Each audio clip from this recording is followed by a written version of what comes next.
Bienvenue dans Capital Humain 3.0, le podcast qui explore les nouvelles façons de penser le travail, le leadership et la transformation des organisations.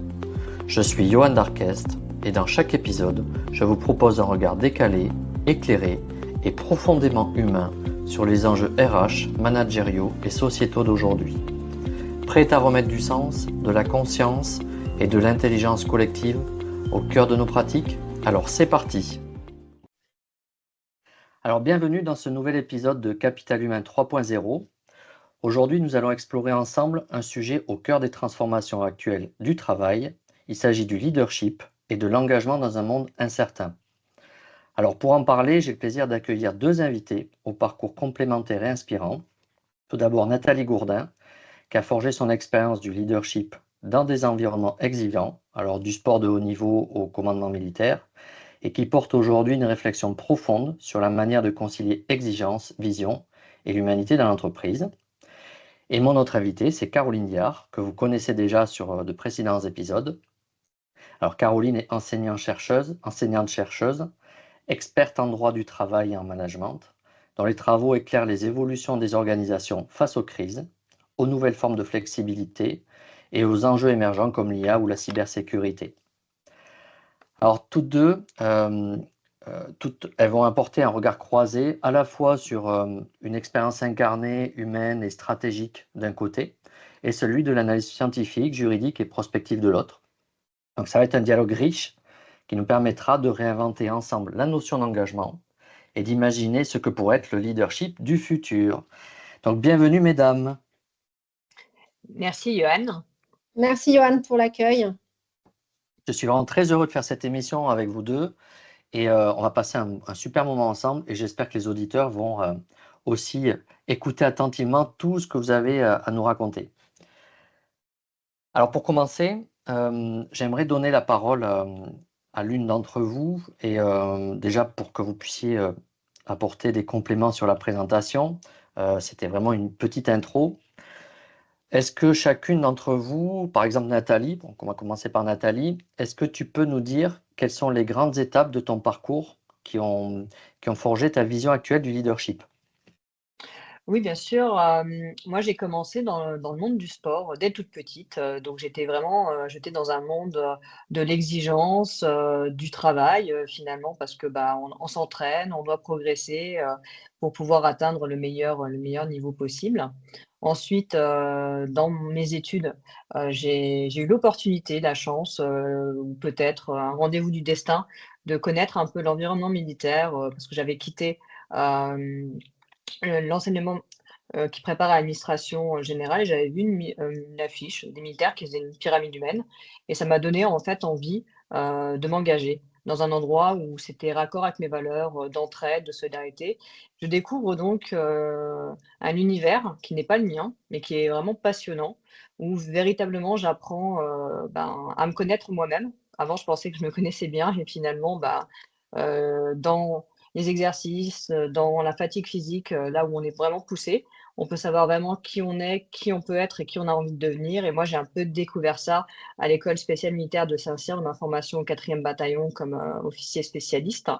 Et finalement, on apprend un peu l'art de commander, diriger, et puis de devenir un leader d'une autre façon.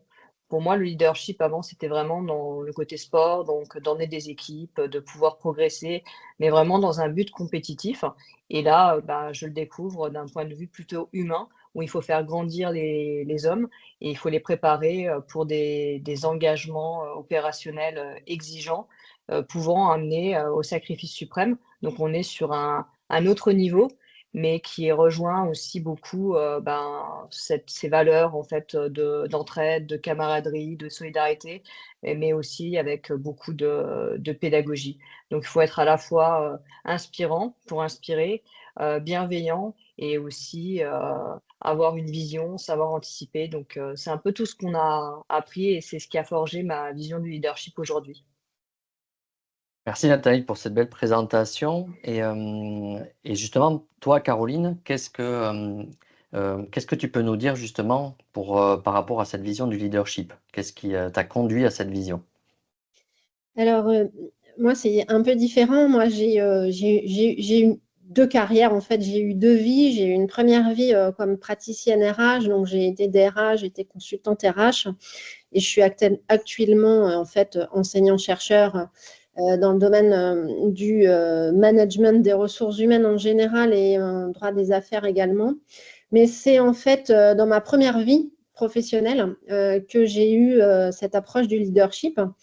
En effet, en fait, c'est pendant ma carrière de praticienne que j'ai abordé cette notion-là. Alors, tout en début de carrière, ça a été un premier rapport avec le leadership. J'ai travaillé dans une start-up où on avait en fait deux fondateurs qui avaient une vision très innovante de l'activité, de la structuration de l'entreprise. Et en fait, c'est leur vision stratégique qui parfois passait un peu pour de la science-fiction, qui a permis à l'entreprise de devenir une success story, d'être rachetée par un groupe international. Donc, pour moi, ça a été ça vraiment le leadership, c'est-à-dire la capacité à montrer le chemin, à avoir des idées, à partager ces idées-là et essayer que les équipes s'approprient une stratégie qui paraît un peu décalée au départ, un peu atypique. Ensuite, j'ai été DRH dans une société de biotechnologie et le dirigeant, qui était cofondateur, avait une personnalité très charismatique, très originale. Il était médecin de formation, chercheur, il avait à son actif plusieurs créations d'entreprises. Il avait 10 000 idées à la seconde et en fait, il était capable d'entraîner toutes les troupes dans son sillage. Alors, j'emploie ce terme de troupe pour faire écho aux propos de Nathalie, mais c'est vrai que tout le monde se mettait en ordre de marche juste parce que lui, il était charismatique, parce qu'il avait une vision extrêmement fine, extrêmement pertinente de la nécessité de mettre en place une stratégie qui était une stratégie scientifique, hein, c'est-à-dire cibler des molécules ou en cibler d'autres. Donc, c'est quand même pas donné au commun des mortels. Et pour moi, c'est ça le vrai leader, en fait. Merci Caroline. Et alors, je serais tenté de poursuivre un petit peu sur cette notion de leadership. Nathalie, qu'est-ce que le commandement militaire vous a appris pour toi et puis dans tes équipes sur l'art de donner du sens? Comment tu peux l'expliquer? Je pense que le sens, c'est le moteur de l'action et c'est véritablement ce qu'on va essayer de développer un maximum dans un environnement militaire. C'est pourquoi on fait les choses. Moi, quand j'étais jeune officier en formation, on nous faisait faire le lit au carré, le remettre en batterie de midi. Et pour moi, en fait, ça n'avait vraiment pas de sens. Et quand on me disait, bah, réfléchir, c'est un peu désobéir, moi, je dis, mais moi, je peux pas arriver dans un régiment et diriger 30 personnes, leur donner des ordres sans y mettre du sens. Je ne vais pas fédérer, je vais pas, enfin, ça va poser pour moi des problèmes. Donc, un de mes formateurs bienveillants me dit, bah non, en fait, la façon de faire une chose, c'est la façon de faire toutes les choses. Si on vous demande de faire ça, c'est pour que vous soyez rigoureux. Parce que finalement, apprendre à être rigoureux dans les petits gestes du quotidien, c'est pouvoir transmettre en fait cette rigueur quand on nettoie son arme, quand on est sur le terrain. Et là, pour le coup, ça a vraiment fait sens pour moi.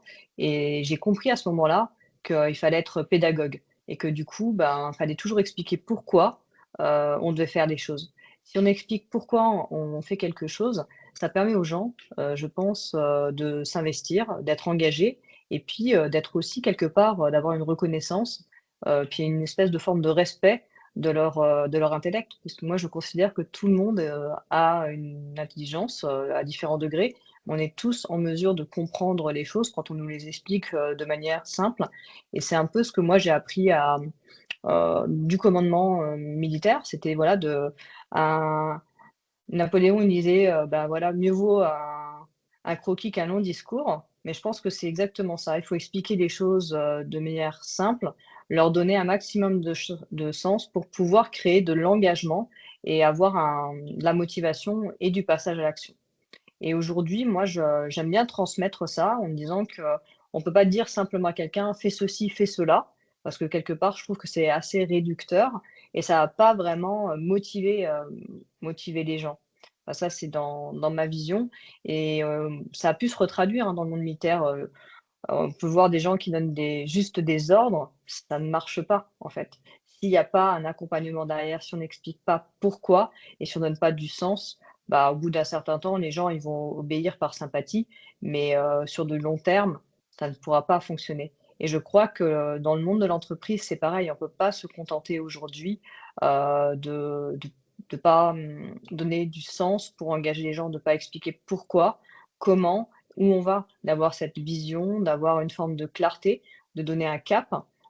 Pour moi, je pense que c'est véritablement nécessaire. Donc c'est un peu le paradoxe. Moi, j'ai appris le commandement par la pédagogie, alors qu'on pourrait imaginer, que dans le monde militaire, c'est uniquement de l'autoritarisme abusif, alors que c'est pas du tout ça, quoi.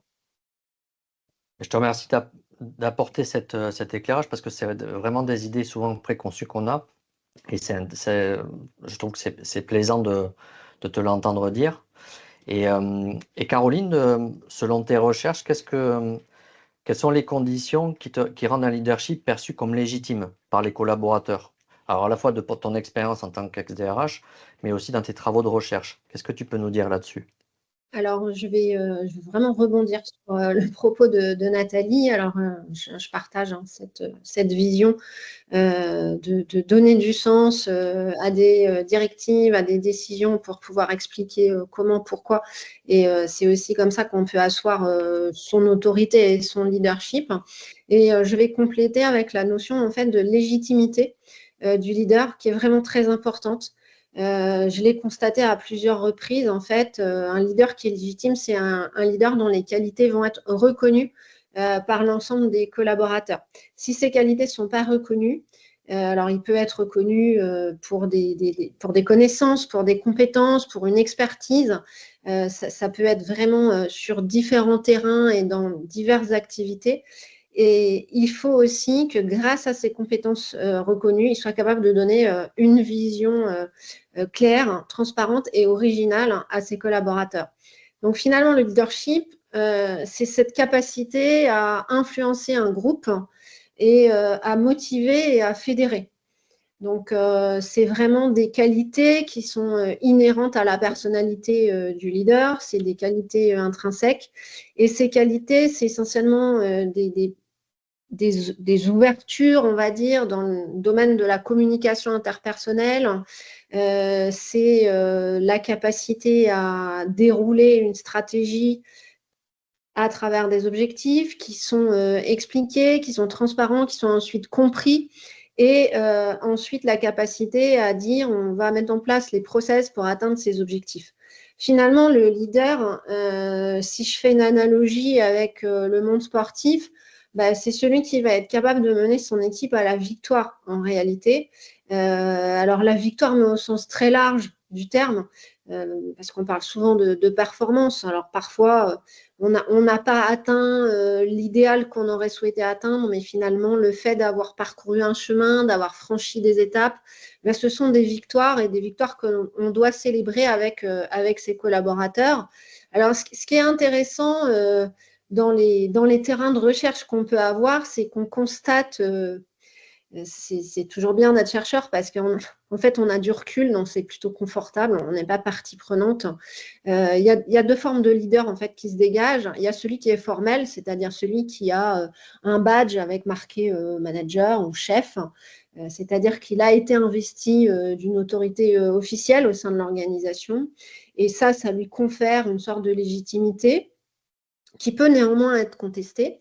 Et puis, il y a le leader informel, je trouve beaucoup plus intéressant. En fait, c'est celui qui est capable d'avoir de l'ascendant sur les autres parce qu'il a des traits de caractère un peu particuliers, parce qu'il a des idées ou parce qu'il est plus rapide que les autres, parce qu'il est visionnaire. Et souvent, les leaders informels, ce que j'ai constaté, ce sont en fait des personnalités qui sont capables de s'approprier l'information et d'en faire bon usage stratégiquement. Donc voilà, c'est quand même c'est très particulier le leadership. C'est à la fois quelque chose qui est très formalisé, ça peut être formalisé même dans une fiche de poste finalement, mais en réalité ça va beaucoup plus loin que le formalisme. Merci pour ces précisions, c'est vraiment très intéressant. J'aimerais vous poser une question corollaire par rapport à tout ça, à toutes les deux. Est-ce que vous considérez que dans un leader, justement, il doit aussi adapter sa pédagogie en fonction des personnalités des équipes qu'il peut avoir, ou au contraire, il y a un positionnement et toute l'équipe s'adapte au positionnement du leader? Est-ce que vous avez une vision à apporter là-dessus? Moi, personnellement, je pense que le leader, c'est celui qui doit s'adapter à son environnement, et se mettre au niveau de ses équipes. L'objectif, comme le disait, Caroline, c'est de faire grandir et c'est d'arriver à un objectif, ensemble. Le leader, il va donner le cap, il va permettre aux gens de moi, je vais prendre l'exemple en temps de crise, hein, et de rebondir sur les propos qu'a dit Caroline sur le leadership informel. On a des gens qui se sont révélés, hein, pendant la crise covid, où finalement ils ont résolu des problèmes, où finalement c'était des gens qu'on allait voir parce qu'ils avaient la bonne vision, parce qu'ils savaient gérer leurs émotions et gérer les émotions des équipes. Ils savaient être de bons pédagogues et être de bons communicants. Et quand j'entends bon communicant, c'est vraiment se mettre au niveau de son auditoire pour être compris et puis pour aussi voilà, donner de la clarté, donner du sens, rassurer. Et dans ce cadre-là, je pense que le leader, s'il est leader, c'est lui qui s'adapte. Sinon, en fait, il est autoproclamé et il est commandant, il est directeur, mais il n'est pas forcément, dans le rôle, du leader, même si on peut tout être à la fois quelque part, manager, leader, dirigeant. Mais si on prend vraiment, au stricto sensu le rôle du leader, dans une entreprise, dans une organisation ou à l'armée, bah, c'est effectivement celui, qui va avoir la meilleure capacité à fédérer et à être compris pour faire adhérer. Merci Alors, je Nathalie. Et toi, Caroline, comment tu vois la chose? vais compléter plutôt sur le thème de la pédagogie.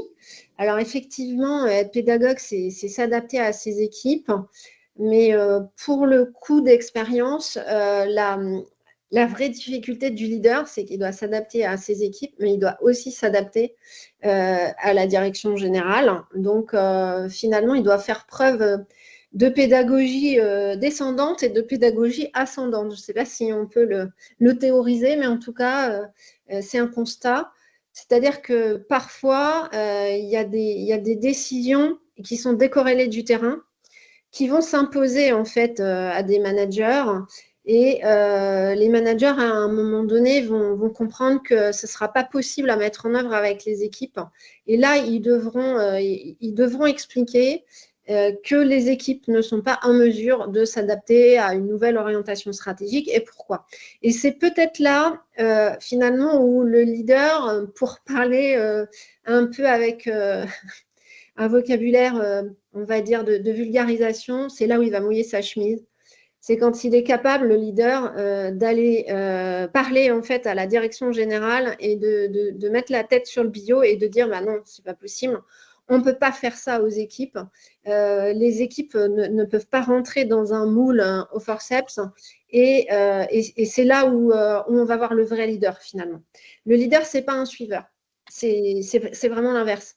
Donc, c'est celui qui doit à un moment donné être capable de s'opposer, même si on a toujours peur de s'opposer. Bah, après, c'est une vision assez personnelle de la chose, mais je pense que vraiment le vrai leader, c'est celui qui ne va pas céder à une pression qui est injustifiée et qui va aussi protéger ses équipes du coup. Alors, merci Moi, à je suis toutes les assez deux. d'accord avec ce que Caroline vient de dire. En fait, c'est quelqu'un qui a le courage de prendre ses décisions, qui a le courage d'aller dans l'intérêt commun, mais qui a aussi la vision effectivement globale, ascendante et descendante, et qui doit en fait composer dans son écosystème pour toujours faire avancer dans la bonne direction.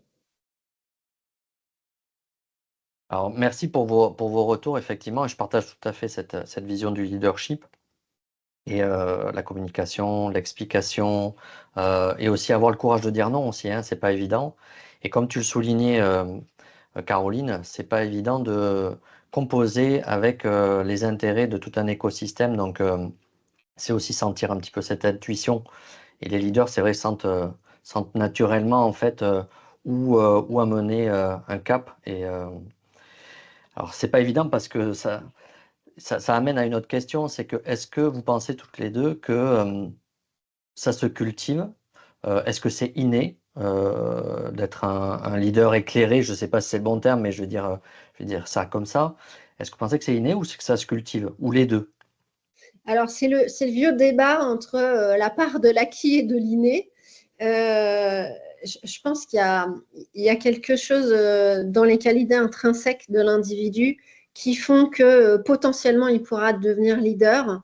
Mais ce qui fait qu'on devient leader, c'est aussi un environnement organisationnel, un contexte, une équipe, et puis aussi peut-être un parcours de vie où à un moment donné, on aura le courage, l'ambition de se positionner en tant que leader. Mais je pense qu'il y a toujours un fond de leader pour devenir leader. Je ne pense pas qu'on puisse parler d'une formation vraiment au leadership. On peut accompagner au leadership, mais transformer quelqu'un qui n'a pas ses compétences intrinsèques à la base, je pense que c'est compliqué.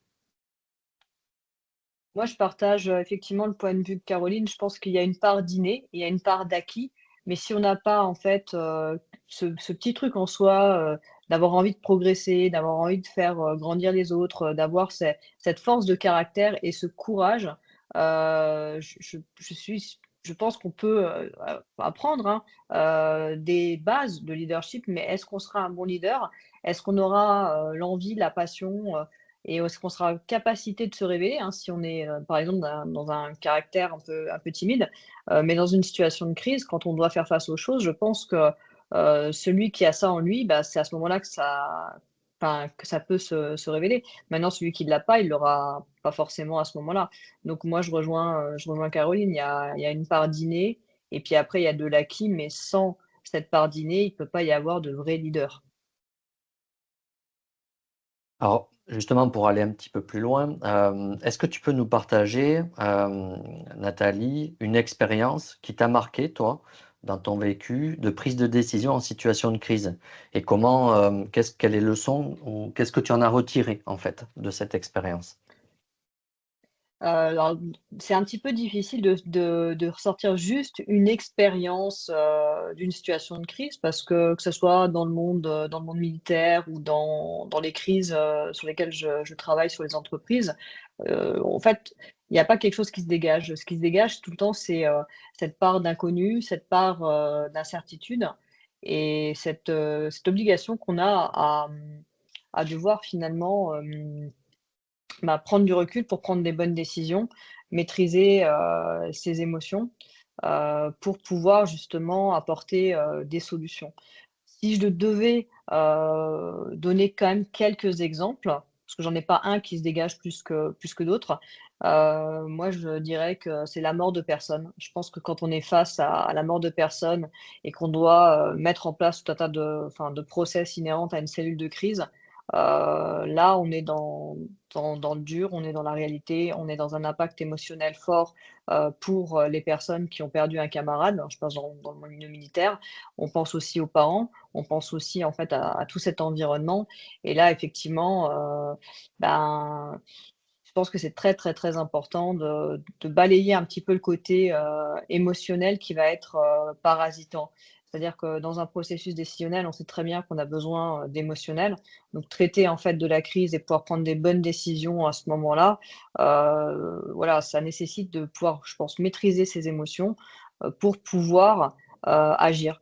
Moi, dans ces cas-là, quand j'étais confrontée à des décès, notamment en opération, ça a été de se dire: «Bon OK, moi ma mission c'est quoi? Ma mission c'est, de faire en sorte que les familles, puissent être accompagnées, de faire en sorte que, le régiment et les camarades puissent, être accompagnés, pour que les choses se passent au mieux» et ensuite, parce que finalement c'est une grosse machine qui se met en route, hein, quand quelqu'un, décède en opération ou, en manœuvre militaire, de pas être broyé par le côté administratif, de garder de l'humain, et d'éviter aussi, les surexpositions médiatiques, les spéculations et finalement une crise qui pourrait être en fait accentuée par un environnement, communicationnel, dégradé. Donc pour ça, Je pense que c'est véritablement important de comprendre comment on fonctionne et d'avoir cette capacité de prendre du recul. En entreprise, quand on traite des crises, notamment des crises communicationnelles, on pense souvent à la réputation. Alors les enjeux sont très grands, hein, puisque ça peut impacter en fait, véritablement la crédibilité de l'entreprise, son chiffre d'affaires. Mais, finalement, on ne touche pas à la mort et à l'humain. Donc je dirais que les principes s'appliquent de la même façon, mais avec une gradation émotionnelle qui est différente. Néanmoins, il y a des gens qui sont pas fondamentalement faits pour gérer, des crises et pour prendre justement le lead de qu'est-ce qu'on doit faire, comment le faire et de prendre des bonnes décisions ou les moins mauvaises décisions possibles. Je pense, sur des cas sur lesquels j'ai travaillé dans le cadre de la recherche, sur ce qui s'était passé, en 2007 à Bouaké en Côte d'Ivoire. Bon, bah, là, on se rend compte quand on analyse, la communication de crise et le système décisionnel, il n'y a pas eu, d'erreur faite. Néanmoins, la seule erreur, ça a été de laisser une montée en puissance médiatique sur quelque chose qui finalement était, une attaque contre l'armée française. Sur Ozbin, c'est quelque chose qui a beaucoup marqué les esprits. Bah, là, c'est pareil. On a parlé d'erreurs de com, de problématiques de com, mais au final, les gens se sont battus. Enfin, on était quand même dans un théâtre, d'opérations extérieures où c'est la guerre, hein. Enfin, faut appeler un chat un chat. Donc, il y a pas de répit dans ces moments-là et je pense qu'il n'y a pas eu d'erreur de commandement. Il n'y a pas eu d'erreur en fait, à proprement dit, si on regarde, en fait la réglementation et cetera. Par contre, les erreurs qui ont été faites, selon moi encore, et c'est mon point de vue, n'engage que moi, elles ont été communicationnelles. Il y a eu aussi, enfin tout un flow qui a amené, finalement une mauvaise compréhension, qui a amené aussi, voilà, c'est des images qui sont sorties dans Paris Match, enfin voilà, du harcèlement un petit peu sur les familles des victimes pour avoir des témoignages, parce que voilà, faut faire sensation, faut vendre. Donc on doit faire face un petit peu à tout ça et à, ce qui a toujours existé, hein, sauf aujourd'hui qui est vraiment accentué par, l'hypermédiatisation des choses, par les réseaux sociaux. Donc notre capacité à prendre, des décisions, elle peut être parasitée, par des médias, par les réseaux sociaux, par tout un tas de choses, par des mauvaises informations. Donc finalement, aujourd'hui, on agit dans un contexte, je trouve qui est très dégradé et prendre des décisions en situation de crise aujourd'hui, ça devient de plus en plus compliqué. Donc je pense que c'est intéressant, et l'armée, on travaille beaucoup dessus pour développer justement des concepts, pour pouvoir être plus résistant et plus résilient, dans les situations de crise, notamment d'un point de vue cognitif, pour éviter les erreurs, pour éviter les décisions absurdes et pour se prémunir un peu de tout ce que je viens de décrire, hein, que ce soit, garder la tête froide quand on est dans un contexte d'opération, pouvoir bien communiquer ou bien gérer une crise quand on est en entreprise, parce que finalement le parallèle se fait assez facilement. Moi, je m'en suis rendu compte quand, j'ai rejoint le monde de l'entreprise, que, là, on peut avoir des conflits, entre des pays, des conflits entre des belligérants, mais c'est pareil dans le monde économique. C'est pour ça qu'on a parlé assez rapidement de guerre économique, mais c'est réel. Donc je pense que tout ça fait que, il y a que l'expérience, il y a que des apprentissages et travailler en fait, sur de la formation de créer déjà des cellules de crise, de les faire travailler sur des situations réelles qui peuvent amener en fait un progrès et puis aussi peut-être, à ce moment-là, de détecter qui va être le leader, qui va pouvoir en fait, nous sortir le plus rapidement possible de situations désagréables, soit parce il fait preuve d'une créativité, soit parce qu'il a bien perçu, la petite chose ou alors il va être original. Voilà, moi, ce que je pourrais dire à mon petit niveau par rapport à ça. Tu veux rebondir, Caroline, sur ce qu'a dit Nathalie? Alors, moi, j'ai des expériences de crise, hein, bien évidemment, mais bon, on ne va pas comparer avec la guerre, hein. Donc, moi, j'ai vécu des plans de licenciement successifs. Donc, en tant que RH, c'est toujours une situation critique. Mais rien de comparable avec ce que Nathalie vient d'exposer. Après, j'ai vécu comme tout le monde la crise sanitaire, mais pour le coup, en tant que chercheur, et j'ai essayé de comprendre comment les organisations, en fait, s'étaient adaptées à cette crise-là. qui en fait est une crise qui succède à une autre et qui en précède une autre. Il y a une espèce de permacrise où en fait ça a été une crise sanitaire, mais il y a aussi des crises géopolitiques, économiques, politiques. Hein. En ce moment, on est dans une crise politique. Et comment les organisations se sont adaptées? Alors, c'est assez ambivalent. Les organisations s'adaptent souvent par la formalisation, les procédures, les process. Et bon, ça, c'est plutôt une bonne chose. Ça permet de faire une sorte de bonne marche à suivre pour tout le monde. Et ça a été très utile pendant la crise sanitaire. Ces process, ils sont utiles. Tout ce qui est plan de continuité d'activité dans les entreprises, c'est vraiment important.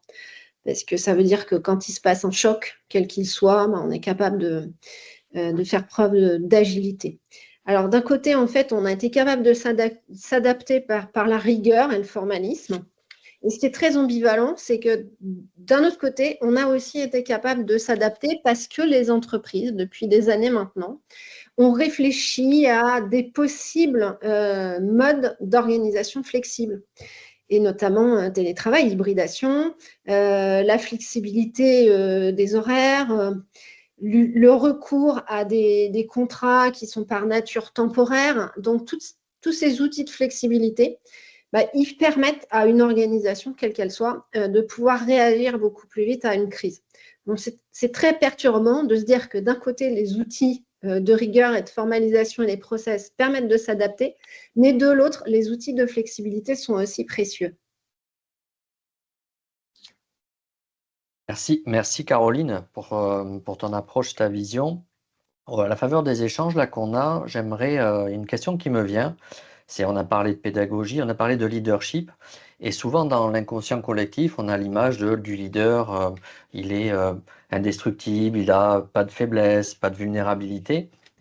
Et justement, j'aimerais bien vous entendre sur ce sujet de la vulnérabilité parce que je pense, à mon sens, que c'est un sujet crucial, et notamment aussi pour les leaders d'assumer des parts de vulnérabilité, aussi pour montrer à tous les collectifs qu'on peut être vulnérable. Est-ce que vous pouvez apporter vos visions chacune sur ce rôle de la vulnérabilité dans le leadership? Nathalie, peut-être? Ouais. Pour moi, en fait, je pense que être vulnérable, c'est être humain. Donc, il n'y a pas de Superman et de Superwoman, bien que certains essaieraient de nous le faire croire, mais non. Le leader, il est avant tout une personne humaine qui a connu des échecs, qui a commis des erreurs. Et moi, je pense que c'est comme ça, en fait, qu'on progresse. Pour moi, je vais peut-être choquer des gens, mais l'échec n'existe pas. L'échec, c'est un moyen d'apprendre, c'est un moyen de s'améliorer.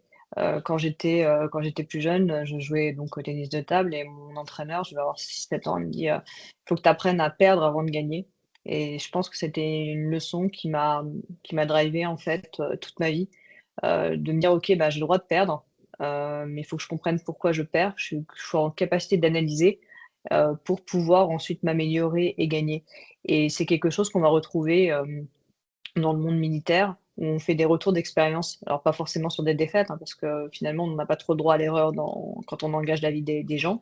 Néanmoins, on va faire un retour d'expérience sur qu'est-ce qui a bien fonctionné, qu'est-ce qui a pas bien fonctionné, et avoir cette capacité à se remettre en question. Et du coup, comment faire pour, gagner? Comment faire pour mieux performer? Ou comment faire pour réussir, la prochaine mission avec une meilleure efficience?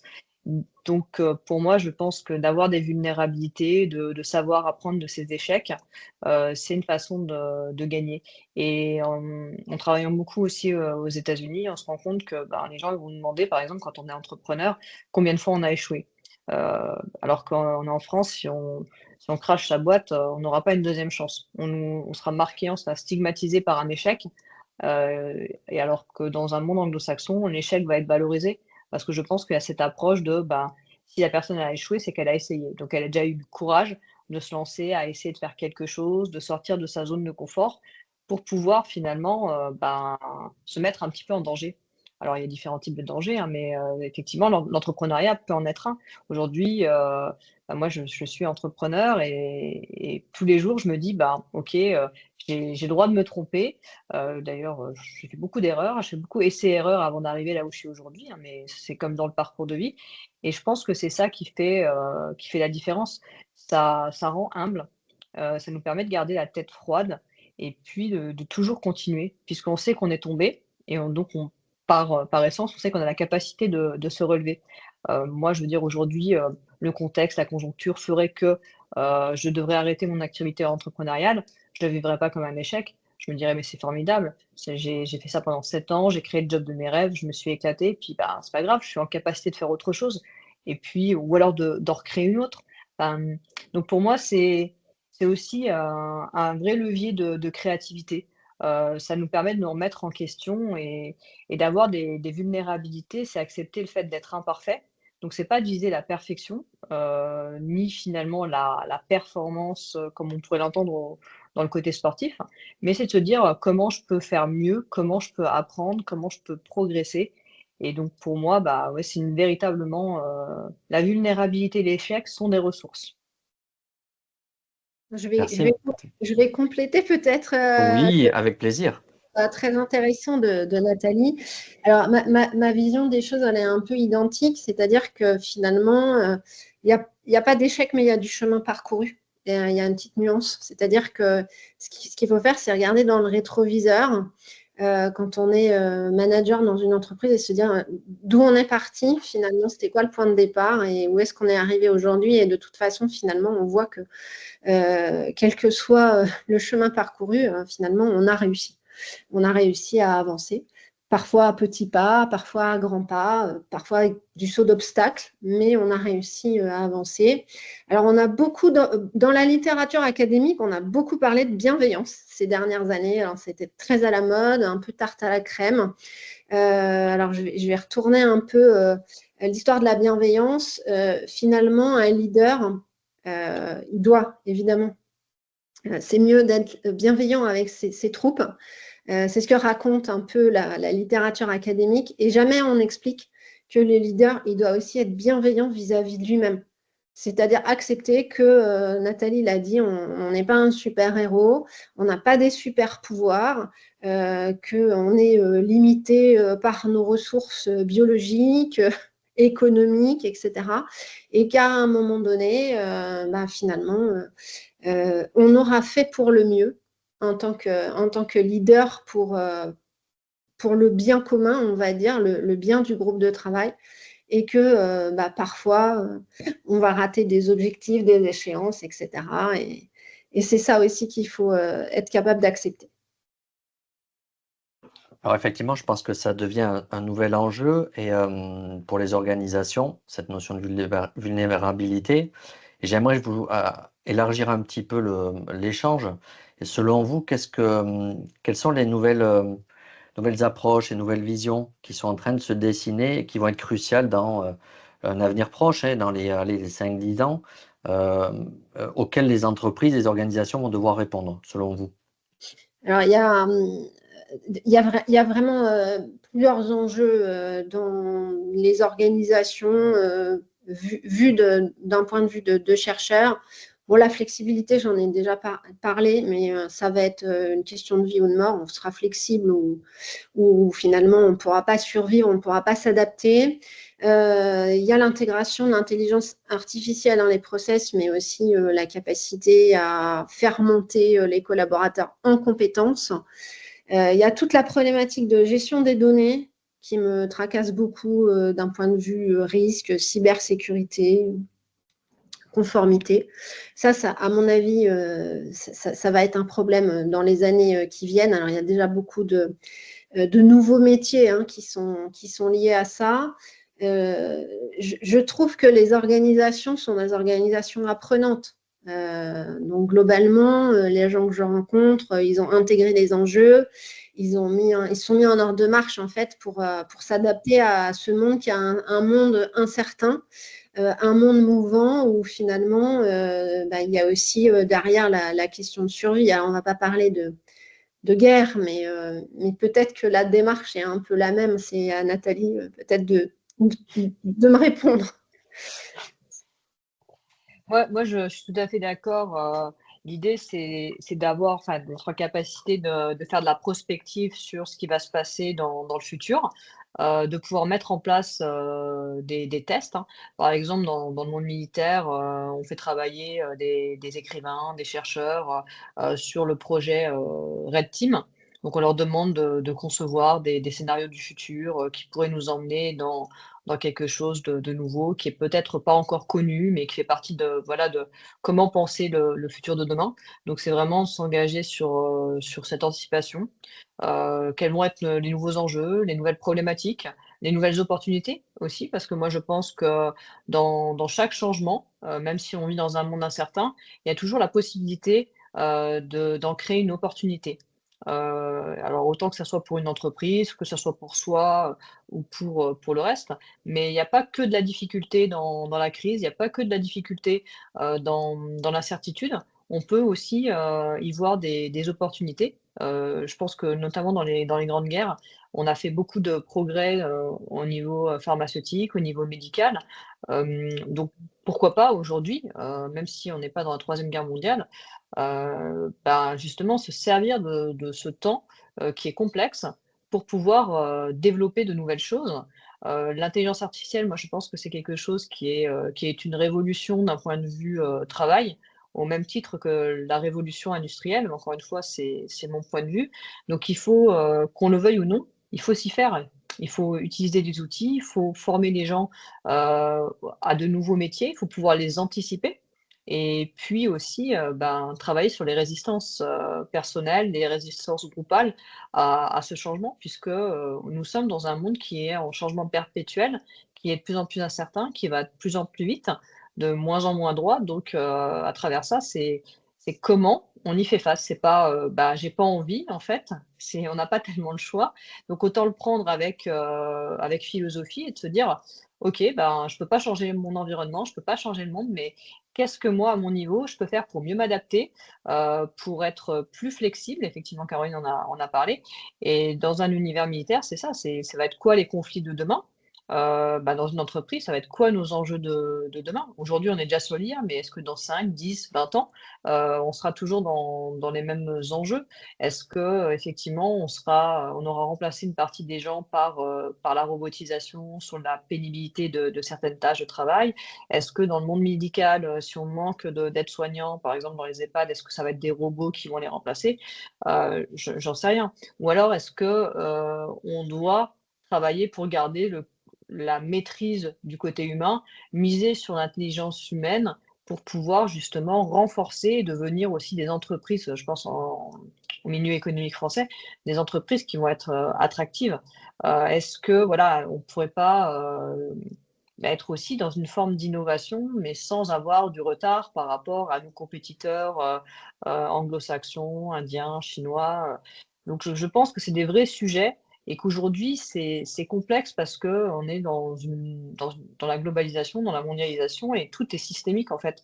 Euh, une chose peut en impacter une autre et c'est ça qui est difficile d'avoir une lecture claire et je pense que c'est ça qui est aussi important d'aller rechercher, d'où l'importance aussi d'avoir des chercheurs dans ces domaines-là, de valoriser la recherche en France, parce que je pense que c'est très important et c'est une vraie plus-value pour les entreprises.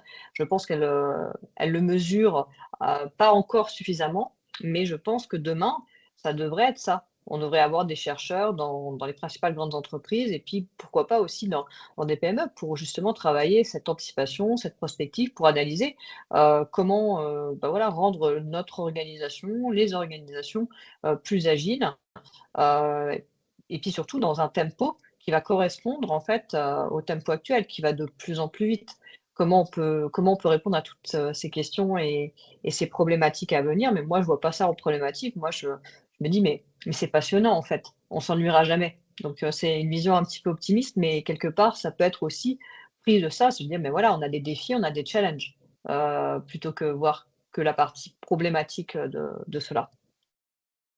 Je partage tout à fait vos avis à toutes les deux et moi je me rends compte que finalement, parce que je suis passionné d'anthropologie Et quand on étudie l'histoire de l'évolution des humanités, on se rend compte que dans les crises systémiques et les chocs, les menaces en fait ont toujours constitué des paliers d'évolution en fait pour notre humanité.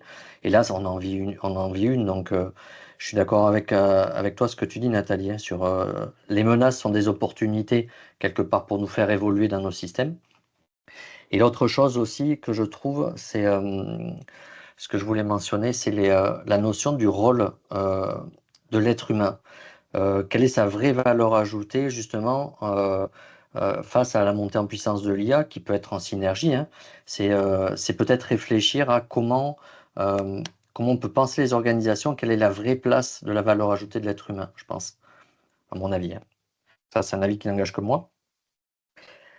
Et dans tout ça, finalement, je me disais, si on revient sur des choses très locales, comment on peut, selon vous, amener les managers et aussi toutes les strates dans l'entreprise à mieux s'adapter à ces nouveaux modèles. Parce que en ce moment, c'est difficile, le contexte est difficile à tout point de vue, et souvent, il y a des angoisses par rapport à ces changements. Comment on peut amener les équipes justement à mieux vivre cette transition, selon vous? Alors, moi, je pense qu'il faut juste à un instant T prendre conscience de l'environnement dans lequel on est et faire une analyse des éléments de contexte. Et à partir du moment où on a posé des choses sur la table, on va pouvoir réfléchir à quels sont les enjeux, les menaces, les opportunités aussi, et travailler en mode projet avec des équipes de pilotage sur différents sujets. Ça permet, je pense, d'avoir une vision transversale des évolutions qui va intégrer finalement tout le monde dans la réflexion. Et intégrer tout le monde dans la réflexion, c'est aussi motiver tout le monde. Moi, je partage tout à fait ce que vient de dire Céline. Je rajouterais travailler aussi sur la confiance, parce qu'aujourd'hui, on a besoin de confiance. On a déjà besoin de se faire confiance en tant que confiance à ses collaborateurs. Et si on a déjà cette confiance et cette capacité à faire face aux angoisses, à la peur et à pas se laisser en fait conduire par l'émotion, je pense qu'on aura déjà gagné en rapidité. Et après, effectivement, c'est poser des constats très factuels. Quelles sont les forces, les faiblesses, les vulnérabilités, les menaces? Comment on peut y faire face sans en fait les choses, mais en étant dans un mode vraiment ancré dans la réalité. C'est pas pire, c'est pas meilleur, c'est ce qui est aujourd'hui, ce qui pourrait être demain. Mais je crois qu'il faut aussi casser un peu cette spirale de la société de la peur. Quand on regarde le journal télévisé ou autre, on voit que des choses négatives. On fait peur aux gens. Donc la peur a tendance à diriger, puis à aussi driver nos directions et à enlever, ce que Caroline disait, hein, cette capacité de poser les choses pour pouvoir avoir une bonne feuille de route. Merci pour vos réponses inspirantes, je trouve. Alors, comme on avance un petit peu en temps, donc comme on est bavard, mais ça, je m'en doutais, on est tous les trois bavards, j'aimerais justement que vous puissiez apporter, pour conclure, une inspiration, ou quel conseil vous pourriez donner justement à des dirigeants pour mieux gérer en fait ce contexte un peu perturbé et aussi développer cette nouvelle forme de leadership dont on a évoqué précédemment. Alors peut-être essayer d'anticiper les changements, notamment en étant à l'écoute des contextes, prendre des décisions rapides, ne pas surréagir avec ses émotions et surtout, pour finir, être à l'écoute des signaux faibles. Moi, je compléterais par effectivement savoir faire la différence entre ce qui est urgent et important. Donc, vraiment savoir prioriser, gérer ses émotions, les siennes et celles de ses collaborateurs, et développer un esprit critique pour pas être intoxiqué en fait par des fausses informations, prendre des bonnes décisions et avoir justement aussi le courage de les prendre ces décisions. Mais merci pour vos visions à toutes les deux. Est-ce que vous voulez conclure par un petit mot de la fin, une inspiration ou un mot d'ordre, un mantra, un mot d'ordre philosophique par exemple, qui résume bien votre pensée? Oui, peut-être qu'un leader, c'est un visionnaire qui est capable d'élaborer une stratégie pérenne pour l'organisation. Je crois que ça résume un peu ma pensée. Bah, la mienne, elle ressemblait aussi un peu à celle de Caroline. Pour moi, c'est le voyage du héros. Je crois que le leader, il doit aller en terre inconnue, il doit apprendre des choses et puis revenir dans son riche de tout ça, fort de cette expérience et en capacité d'insuffler cette vision. Et finalement, bah, voilà, le point à atteindre, l'itinéraire et la formation, en gros, bah, le quoi, le pourquoi et le comment. Je vous remercie toutes les deux pour votre partage, c'était passionnant. Moi, j'ai pris beaucoup de plaisir et je pense vraiment que les auditeurs aussi auront pris beaucoup de plaisir. Merci à toutes les deux. Merci Johan. Merci Merci, Nathalie. Johan. Merci, Et, Caroline. et puis, je vous donne rendez-vous pour de prochains épisodes sur Capital Humain 3.0. En attendant, prenez soin de vous et je vous dis à très bientôt. Au revoir Nathalie et Caroline. Au revoir Au Johan. revoir. Merci d'avoir écouté cet épisode de Capital Humain 3.0. Si ce contenu vous a plu, je vous invite à vous abonner sur votre plateforme préférée et à laisser un avis ou un commentaire. C'est le meilleur moyen de soutenir le podcast et bien sûr de le faire rayonner. Vous pouvez aussi retrouver tous les épisodes sur Ocha via le lien en description. Et si vous souhaitez réagir, proposer un thème ou intervenir dans un prochain épisode, contactez-moi directement sur LinkedIn. À très bientôt pour un nouveau voyage au cœur du capital humain.